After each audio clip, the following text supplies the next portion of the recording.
Hoy vamos a hablar de una de ellas, quizá popularmente de las más conocidas. Si hay una secta, un grupo religioso disfrazado de religión, claramente es esta, los llamados testigos de Jehová. Son muy parecidos en varios aspectos a los mormones que vimos hace unos días. Se presentan los testigos de Jehová, se presentan pues eso, como personas amables, acogedoras. Sin embargo, utilizan su propia y privada traducción e interpretación de la Biblia y logran llevar a las personas a la confusión, en primer lugar, para después mostrarles su mensaje, un mensaje en el que quieren intentar demostrar o mostrar que es el verdadero camino, según ellos. Realmente, este grupo, una sensación que tenemos muchas veces es que son malabaristas en cuanto al uso de la Biblia. Afirman ser la única iglesia o fe que está en lo cierto, eso ocurre con todas las demás también, y que todas las demás pues están erradas y son obra de Satanás. Tienen un programa definido de adiestramiento que comienza con la introducción de sus libros y folletos abundantes, insistentes, que principalmente pues a través del proselitismo que hacen por las casas pues intentan que haya una segunda visita para después invitar a las personas a que estudien sus libros, sus folletos y, por supuesto, finalmente que asistan a sus lugares de reunión que son llamados Salón del Reino. Y eso conlleva después a una involucración en el trabajo, en la distribución de los libros, de los folletos y así llegar también una de sus prácticas al bautismo. Ahora, dan un énfasis al estudio de su literatura. Eso es importante que se tenga presente. Y el estudio de su literatura como única regla de fe y práctica. Vamos pues para entender un poco el origen de los testigos de Jehová, si me permitís, de una manera coloquial, voy a usar de vez en cuando el término los TJ, para no repetir tanto, los TJ, ¿vale? El origen de ellos debemos trasladarlo al inicio de sus fundadores. En primer lugar tenemos a Charles Russell. Como todos los otros que estamos viendo, los otros grupos, parece que el siglo XIX fue un siglo de ebullición, porque hubo un gran avivamiento en el cristianismo en el siglo XIX, pero eso también contrajo la creación de ritos y de confesiones y doctrinas falsas, como es el caso. Este hombre, Charles Russell, fue su fundador, nació en 1852, ahí en los Estados Unidos, en Pittsburgh. Él creció en el seno de una iglesia presbiteriana, una iglesia protestante. Después se hizo miembro de una iglesia congregacional y después se afilió a una iglesia adventista. ¿Os acordáis que precisamente el día anterior estuvimos hablando de los adventistas, precisamente porque fueron caldo de cultivo para muchos de los seguidores después de Russell, y él mismo así lo fue. Y a los 17 años, cuando uno está en plena ebullición de descubrir su identidad y sus convicciones, tenía serias dudas de la fe, y él volvió a reencontrarse con las Escrituras a través de un sermón adventista y empezó a estudiar la Biblia, pero llegando a la conclusión, o a una serie de conclusiones que después veremos con más detalle, como por ejemplo en la creencia de que el infierno no tiene un fundamento bíblico, o que el fin del mundo estaba próximo. ¿Os acordáis también con el tema de los adventistas, advenimiento? Todo eso estaba en auge en aquellos en aquellos decenios de mediados finales del siglo XIX. En 1874 empezó a reunir a un grupo de personas para estudiar lo que él creía, lo que él estaba descubriendo de la Biblia, y a ese grupo le llamó Watchtower. Perdóname mi inglés, que no es muy bueno. Watchtower significa la torre del vigía o atalaya. Después este grupo fue teniendo diferentes nombres. Se le llamó la Aurora del Milenio, la Asociación del Púlpito del Pueblo. En 1914 empezó a fundar lo que es la Asociación Internacional de Estudiantes de la Biblia, y finalmente se quedó con este nombre de los testigos de Jehová. Ese fue el nombre definitivo. Es interesante ver su tumba. Esta es la tumba de Russell. Por supuesto no iba a haber una cruz. Tiene forma de pirámide, no deja de ser curioso, ¿no? Su esposa lo abandonó en 1913 por adulterio y tuvo problemas con la justicia por problemas financieros este hombre. Una vez más hemos de echar mano de las advertencias de la palabra de Dios. Dice, vamos a primera de Timoteo, capítulo 4, versículo del 1 al 6. Os quiero pedir vuestra colaboración, a los hermanos aquí presentes. Primera Timoteo, capítulo 4, versículo 16. Ante personajes como estos, hemos de echar mano a lo que la palabra del Señor dice, predijo claramente, y que vemos cómo a través de la historia se ha ido repitiendo. Primera Timoteo, capítulo 4, versículos del 1 al 6. Aquí en pantalla hay solamente un fragmento, pero me gustaría que lo leyéramos los 6 versículos estos. Así que, pues empiezas, Joan. 2 versículos cada uno, ¿vale? Primero Joan, después Encarna, después Roger. El Espíritu dice claramente que en los últimos tiempos algunos abandonarán la fe para seguir las inspiraciones engañosas y doctrinas diabólicas.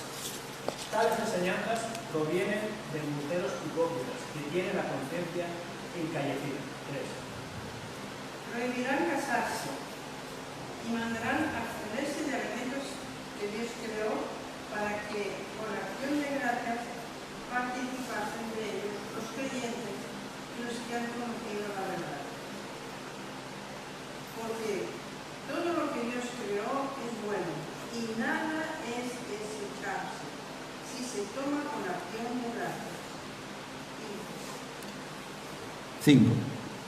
Porque por la palabra de Dios y por la oración es santificado. Si esto enseñas a los hermanos, serás buen ministro de Jesucristo, nutrido con las palabras de la fe y de la buena doctrina que has sentido. Muy bien. Timoteo, igual que otros escritores del Nuevo Testamento, también nos dejaron advertencias tan serias como esta, la de 2 Pedro capítulo 2, 2 de Pedro capítulo 2, versículo 1. No, sí. Ajá. 2 de Pedro capítulo 2, versículo 1. ¿Ves, Joan? En el pueblo judío hubo falsos profetas y también entre ustedes habrá falsos maestros que encubiertamente introducirán herejías destructivas al extremo de negar al mismo Señor que los rescató. Esto les traerá una pronta destrucción. Y también Pedro en la misma epístola, capítulo 3, versículo 17. ¿Puedes leer, Félix? ¿Lo tienes? Sí. Así que vosotros, oh amados, pues estáis amonestados, guardaos que por el error de los abominables no seáis juntamente extraviados y caigáis de vuestra firmeza. Amén. Hay una serie de advertencias, hay más. Incluso el Señor Jesús hizo una serie de advertencias acerca de aquellos que iban a seducir, y así ha sido, y así está siendo, iban a seducir a las personas, engañadores, falsos profetas. Habla de hipocresía, diferentes adjetivos que son inicuos, que están siendo y seduciendo a muchas personas, a millones de personas. Estamos hablando de los testigos de Jehová. Russell, el fundador, dijo en uno de sus escritos: los 6 tomos de los estudios que él había escrito, dice, los 6 tomos de los estudios de las Escrituras constituyen prácticamente la Biblia. No son únicamente un comentario acerca de ella, sino que son la propia Biblia. No se puede descubrir el plan divino tan solo estudiando la Biblia. Afirmaciones como estas nos llaman la atención. ¿Cómo es posible que se digan auténticas barbaridades y quieren dejar de lado a las Sagradas Escrituras? Como decía, Russell fue el fundador de los Testigos de Jehová, pero le siguió otro hombre, Joseph Rutherford. Fue el segundo presidente de esta Watchtower que os he dicho antes. Él era un abogado y también procedía en primer lugar del sector protestante. Luego él empezó a asistir a los estudios y allí, por las razones que fuera, él vio un filón. Se ofreció personalmente a Russell para ayudarle como asesor legal. Llegó a escalar posiciones dentro de lo que empezaba a ser la organización, con muchas artimañas, y cuando Russell murió, no solo ocupó su lugar, sino que realmente este hombre transformó la organización en una máquina de hacer dinero. Creó toda la estructura en una auténtica, lo que él llamaba teocracia. En realidad, la palabra teocracia significa el gobierno de Dios. Sin embargo, para él la teocracia era que todo tenía que estar bajo su control, absolutamente todo, los nombramientos de los diferentes líderes, toda la gestión del dinero, la estructura organizativa. Era un hombre de carácter rudo y enérgico, y por eso se le llamaba de una manera conocida el juez.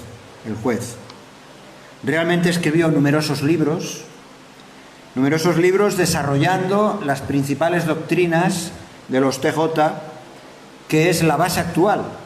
Esos libros, un buen número de esos libros, siguen siendo punto de referencia y de enseñanza para los miembros. Por cierto, el que acuñó este título a los miembros de la asociación, ya definitivamente, como lo dejó bien claro, somos testigos de Jehová. Es el que hubo una serie de escritos en los que dejó bien claro cuál era el nombre de esta asociación religiosa. Le siguió un tercer, que no voy a entrar en más detalles, Nathan Knorr. Fue el tercer presidente. Durante 30 años estuvo presidiendo la asociación. Hubo un gran desarrollo durante estos 30 años, un gran desarrollo de adeptos, que de cuando él empezó eran más de 100.000 miembros, pasó a más de 2 millones al momento de su muerte. Ahora, una de las características de su mandato es que durante su mandato se publicó la Biblia de los Testigos de Jehová. Se llama Traducción del Nuevo Mundo. Si veis, aquí no lo podéis apreciar muy bien, hay diferentes ediciones de la Biblia de ellos, y en todas ellas aparece arriba o abajo Traducción del Nuevo Mundo. Lógicamente es traducción porque hay una serie de arreglos, de cambios, de palabras, de frases para justificar sus propias doctrinas. Hablar de ellos me hace recordar un querido hermano que conocimos, Roger y yo, especialmente cuando éramos jóvenes en la iglesia donde conocimos y crecimos en el Señor, un querido hermano, Antonio Martínez Sagao, que él fue un experto en conocer bien las doctrinas de los testigos de Jehová y escribió un par de libros sobre eso. Bien, vamos a ver rápidamente algunas de sus principales doctrinas. A diferencia de los mormones o de los adventistas, cuyos fundadores dijeron tener visiones, ¿os acordáis que hemos hablado de estos personajes fundadores que tenían visiones, apariciones sobrenaturales? A diferencia de estos, los TJ basan su doctrina fundamentalmente en la interpretación de la Biblia. No se nos habla de que tuvieran estos líderes, vuestros fundadores, una aparición de un ángel o algo así por el estilo, como hemos visto en otros casos, sino todo se puso en marcha interpretando la Biblia a su manera. Se proclaman a sí mismos el profeta de Dios en la tierra y afirman ser el único canal de la verdad de Dios. Por lo tanto, hay un rechazo clarísimo hacia el cristianismo, aunque ellos mismos se definen como cristianos. Sí, desde hace unos cuantos años ya en sus rótulos, en su comunicación, se llaman testigos cristianos de Jehová. Una de sus afirmaciones dice así: no obstante, hay algunas cosas que nos distinguen de otros grupos llamados cristianos. Porque ellos se llaman cristianos, pero hay algunas diferencias. Por ejemplo, hemos llegado a la conclusión, dicen, de que la Biblia enseña que Jesús es el Hijo de Dios y que no es parte de una Trinidad. Además, no creemos que el alma sea inmortal, ni que la Biblia apoye la idea de que Dios tortura eternamente a las personas en un infierno, ni que los líderes religiosos deban ostentar títulos que los engrandezcan. Niegan la Trinidad, por supuesto niegan la Trinidad, vamos a ver luego un poquito más. Jesús para ellos fue solo un hombre perfecto, no Dios encarnado. Aseguran que Jesús no resucitó de entre los muertos en su cuerpo físico, sino que solamente fue un espíritu. Que Jesús también regresó de manera invisible en 1914. Eso también nos recuerda un poco a las profecías estas de los adventistas. De hecho, los russellistas, no les gusta para nada que les llamen russellistas, los seguidores de Russell, los russellistas están siguiendo las huellas de una herejía del siglo IV. En el siglo IV hubo una herejía en el cristianismo, en los albores del cristianismo, que fue el arrianismo, instituido por su fundador, Arrio, que este hombre negó la deidad de Cristo y produjo realmente un remover en el cristianismo de aquel entonces. Ellos hablan también de que solamente 144.000 ungidos de entre los testigos de Jehová irán al cielo, el resto disfrutarán de un paraíso aquí en la tierra, y otros muchos detalles, quizás secundarios, pero que son muy conocidos. Por ejemplo, el tema de las transfusiones de sangre. Lo tienen prohibido, lo consideran como pecado. La cruz es un símbolo pagano que no debe ser utilizado. Rehúsan votar en las elecciones, saludar a la bandera o cantar un himno nacional. No celebran, por supuesto, la Navidad ni los cumpleaños. No, tradicionalmente no es así, lo apañarán, lo arreglarán de otra manera. No se les permite servir en las Fuerzas Armadas y una serie de cosas más. Ahora, ¿qué dice la Biblia? Vamos, lo que nos interesa es lo que dice la palabra del Señor. Acerca de la Trinidad y Jesús, vamos simplemente a mencionar 3 cosas que son básicas. En la teología de los TJ, ni Cristo es Dios, ni tampoco el Espíritu Santo. Para ellos, Jesús fue un ser creado. Este era el arcángel Miguel y tenía un hermano llamado Lucifer. Ellos creen que el Hijo creado de Dios fue colocado en el embrión de un niño terrenal y utilizan el texto de la Escritura, aquel texto de Juan capítulo 14, versículo 28. Habéis oído, que dijo el Señor Jesús, habéis oído que yo os he dicho, voy y vengo a vosotros. Si me amareis, os habríais regocijado, porque os he dicho que voy al Padre, porque el Padre es mayor que yo. Y se agarran a este texto para decir que Jesús, entre otros textos, pero que Jesús es inferior al Padre en cuanto a su naturaleza. Intentan demostrar que Cristo es menor que Dios.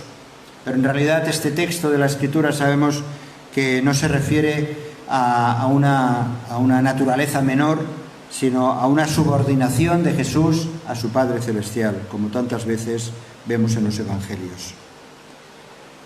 El Señor Jesús mismo, Él, en los Evangelios encontramos diferentes títulos reconociendo su divinidad, y el libro de Apocalipsis está lleno de ellos también. Y hay otros textos que nos hablan acerca de Jesús como quién es.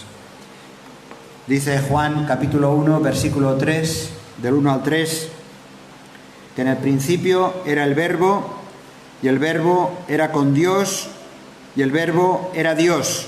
Este era en el principio con Dios. Todas las cosas por Él fueron hechas, y sin Él nada de lo que ha sido hecho fue hecho.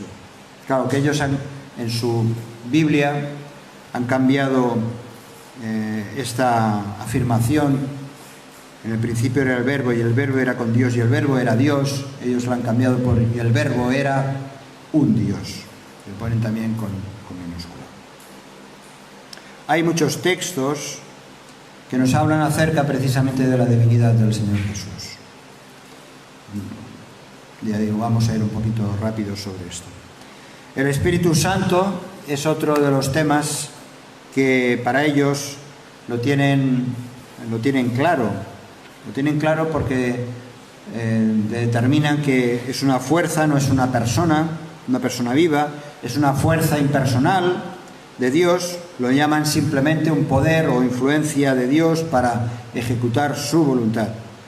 Pero la Biblia lo personifica al Espíritu Santo, le da vida, aparte del Padre y aparte de Jesús, del Hijo. El Espíritu Santo tiene identidad propia.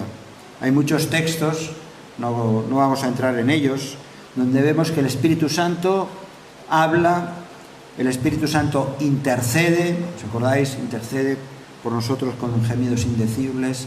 El Espíritu Santo se entristece, el Espíritu Santo da órdenes, el Espíritu Santo tiene voluntad, el Espíritu Santo ama, tiene vida, dice este texto. El Espíritu del Apocalipsis, capítulo 22, versículo 17, el Espíritu y la esposa dicen, ven, y el que oye diga, ven, y el que tiene sed, venga, y el que quiera, tome del agua de la vida gratuitamente. El Espíritu y la esposa. En fin, hay otros pasajes que nos hablan de la personalidad del Espíritu Santo frente a esa idea que intentan enseñar y que seducen a tantos diciendo que el Espíritu Santo no es una persona. También hemos mencionado el infierno. Ellos dicen que es aquí o está en el sepulcro, pero la Biblia dice que es un lugar real, existente. Jesús lo menciona muchas veces en los Evangelios.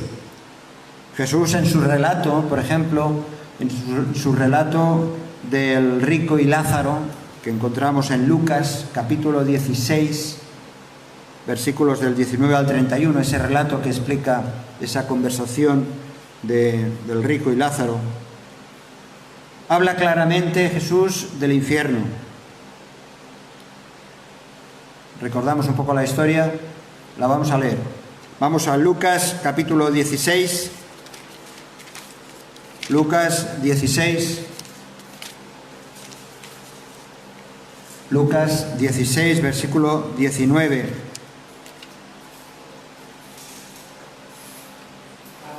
¿Lo tenéis? Vale, leemos, por favor, 3 versículos cada uno. Capítulo 16, versículo 19. 3 versículos cada uno. ¿Empiezas, Félix? Había un hombre rico que se vestía de púrpura y de lino fino y hacía cada día banquete con esplendidez. Había también un mendigo llamado Lázaro, el cual estaba echado a la puerta de él y lleno de llagas, y deseando hartarse de las migajas que caían de la mesa del rico, y aún los perros venían y le lamían las llagas. Ángeles, sí. Aconteció que murió el mendigo y fue llevado por los ángeles al seno de Abraham, y murió también el rico y fue sepultado. Y en el Hades alzó sus ojos, estando en tormento, y vio de lejos a Abraham y a Lázaro en su seno. Entonces él, dando voces, dijo: Padre Abraham, ten misericordia de mí y envía a Lázaro para que moje la punta de su dedo en agua y refresque mi lengua, porque estoy atormentado en esta llama. Versículo 25. Pero Abraham le dijo: Hijo, acuérdate que recibiste tus bienes en tu vida, y Lázaro también males, pero ahora este es consolado aquí y tú atormentado. Además de todo esto, una gran sima está puesta entre nosotros y vosotros, de manera que los que quisieran pasar de aquí a vosotros no pueden ni de allá pasar acá. Entonces les dijo: te ruego pues, Padre, que le envíes a la casa de mi padre, porque tengo 5 hermanos, para que los explique, a fin de que no vengan ellos también a ese lugar de tormento. Joan. Pero Abraham le contestó: ya tienen a Moisés y a los profetas, que le hagan caso a ellos. No les harán caso, padre Abraham, replicó el rey. En cambio, si se les presentará uno de entre los muertos, entonces sí se arrepentirán. Abraham le dijo: si no le hacen caso a Moisés y a los profetas, tampoco se convencerán, aunque alguien se levante de entre los muertos. Bien, es una narración que tiene mucho para meditar. Pero lo que sí que está claro en este pasaje, el Señor Jesús reconoce varias cosas. Que hay gente viva en el infierno. Si no era un lugar de tormento, como dicen los TJ, ¿por qué pedía agua y decía que tenía dolor y sufrimiento? Jesús dijo que Dios era padre de Abraham, Isaac y Jacob, y que Dios, dice en Mateo capítulo 22, versículo 32, que Dios no es un Dios de muertos, es un Dios de vivos. ¿Cómo entonces dicen que cuando morimos estamos en un sueño y si vivimos mal dejamos de existir? Claramente la Biblia declara que tendrán el pago, o esta humanidad tendrá el pago por unos pecados, por una condenación eterna. Dios no es Dios de muertos, sino Dios de vivos. Bueno, hay otras muchas cosas y simplemente para acabar alguna de sus enseñanzas. ¿Qué enseñan? ¿Qué enseña la Watchtower sobre los 144.000? Según la doctrina rusalista, los salvados están divididos en dos grupos. Uno de ellos, los que consideran la gran muchedumbre, vivirá en la tierra. Se basan en Juan 10:16. El otro grupo, llamado la manada pequeña o el rebaño pequeño, estaría compuesto, según ellos, por estos 144.000 personas que vivirán en el cielo. En uno de sus libros, llamado El conocimiento que lleva a la vida eterna, muy conocido también, dicen, afirman, un número limitado de hombres y mujeres serán resucitados para vivir en el cielo. ¿A cuántos llevará Dios al cielo para gobernar con Cristo? La Biblia dice que solo a 144.000. Eso según ellos interpretan en el libro de Apocalipsis, capítulo 7, versículo 4. Es curioso porque todo testigo está enseñado a creer que el nuevo nacimiento del que habló Jesús en Juan 3, capítulo 3, versículo 3 a Nicodemo, no es para todos. No es para todos, sino solo para 144.000. Creyentes, según ellos, fieles, escogidos por Dios. Así que solo este pequeño grupo, comparado con los millones de habitantes de la tierra, solamente este pequeño grupo es considerado comprado por la sangre del Cordero, que son las primicias, y a quienes se les ha dado lugar en la casa del Padre. Cuando el Señor Jesús dijo que había lugar para todos. De hecho, y sorprendentemente, los TJ normalmente no quieren vivir en el cielo. Saben que no es para ellos, están resignados y de cierta manera creen que es mejor estar en la tierra, en un paraíso, como lo pintan en sus publicaciones, y eso se puede ver en muchas de ellas. La Watchtower enseña que estos 144.000, entre otras cosas, cristianos y miembros de los testigos de Jehová que Dios ha ido seleccionando para tal fin, son un grupo selecto. He puesto esta imagen de tejer, ¿no? O de hacer, ¿cómo se llama esto? Ganchillo, de hacer ganchillo. Porque realmente la manera como ellos han construido su doctrina es como hacer ganchillo, es ir hilando cosas sin contenido realmente bíblico. En la revista Atalaya del año 2016, una de ellas, se afirma: la mayoría de los que sirven hoy día a Jehová no irán al cielo. Ya lo dicen, aquellos que están sirviendo no irán al cielo. Ellos esperan vivir en la tierra, bajo el gobierno de Dios, al igual que Abraham, David, Juan el Bautista y otros hombres y mujeres de tiempos bíblicos. En el cielo habrá 144.000 reyes gobernando con Cristo. O sea que ellos ya han descartado que Abraham, David, Juan el Bautista y otros no van a estar ahí. Pero la Biblia dice, según ellos, que en los últimos días solo quedarán algunos restantes de los ungidos en la tierra. Así que la mayor parte de los 144.000 ya han muerto y están en el cielo. O sea que ahí quizá todavía hay un número, según ellos, para cumplir. Bien, vamos a acabar. Hay una norma básica en hermenéutica, en el estudio de la palabra, que dice que todo texto, sin su contexto, es un pretexto. Desde luego, los TJ son unos artistas en tergiversar las escrituras fuera de su contexto. Han construido su doctrina sobre pretextos.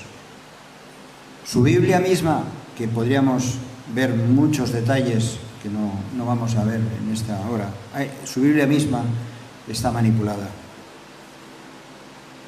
Es escandaloso ver cómo en su Biblia han cambiado palabras para darle el significado que ellos quieren, especialmente todo lo relacionado con el Señor Jesús y con el Espíritu Santo, es decir, directamente con la deidad. Por eso nos quedamos nosotros con la breve conversación aquella breve conversación que Marta y Jesús, cuando el hermano Lázaro todavía estaba muerto, esa conversación donde Marta y Jesús, ahí queda evidente en un sentido que Jesús es el centro de la vida y que Jesús no podemos de ninguna manera marginarlo, ni menospreciarlo, ni disminuir su propia naturaleza. En Juan capítulo 11, versículos del 24 al 27, leemos: Marta le dijo: yo sé que resucitará en la resurrección, ante las palabras del Señor Jesús. En el día postrero, le dijo Jesús: yo soy la resurrección y la vida. El que cree en mí, aunque esté muerto, vivirá. Y todo aquel que vive y cree en mí, no morirá eternamente. Con lo cual se está reconociendo que hay una muerte eterna. ¿Crees esto?, le dijo Jesús a Marta. Le dijo: sí, Señor, yo he creído que tú eres el Cristo, el ungido, el Hijo de Dios, que has venido al mundo. Bien, acerca de esta doctrina falsa, como estamos diciendo, hay mucho que comentar, pero lo importante es que a veces, no sé por qué, que incluso a veces admiramos algunos aspectos de comportamientos como estos. A veces hasta hemos podido escuchar: sí, es que ellos hacen esto, hacen lo otro y tal, lo hacen de esta manera, pero es que no están para nada llevados por el Espíritu de Dios. Es que todo lo contrario, están alejados del sometimiento a la palabra de Dios. Así que seamos prudentes, seamos sabios y también respetuosos, y no necesariamente entrar ni en discusión ni en conflictos, pero sí que sepamos bien en qué está basada nuestra propia fe y crezcamos en ella, para que cuando hayan, como estamos diciendo estos días, pues personas, grupos, enseñanzas que se alejan de la palabra de Dios, para nada seamos seducidos, sino todo lo contrario, nos ayude a permanecernos fieles. Si este mensaje te ha bendecido o te ha ayudado en algo, puedes suscribirte a nuestro canal de YouTube. También conocerás nuestra comunidad, la Asamblea Bíblica del Camp de Tarragona, en Cambrils, España, a la que estás cordialmente invitada o invitado. También puedes seguirnos por las redes sociales. Los enlaces los encontrarás aquí abajo y podrás visitar nuestra página, así como conocer nuestros programas radiales y podcasts de Yum Radio. ¿Qué? ¿Te suscribes ya a nuestro canal?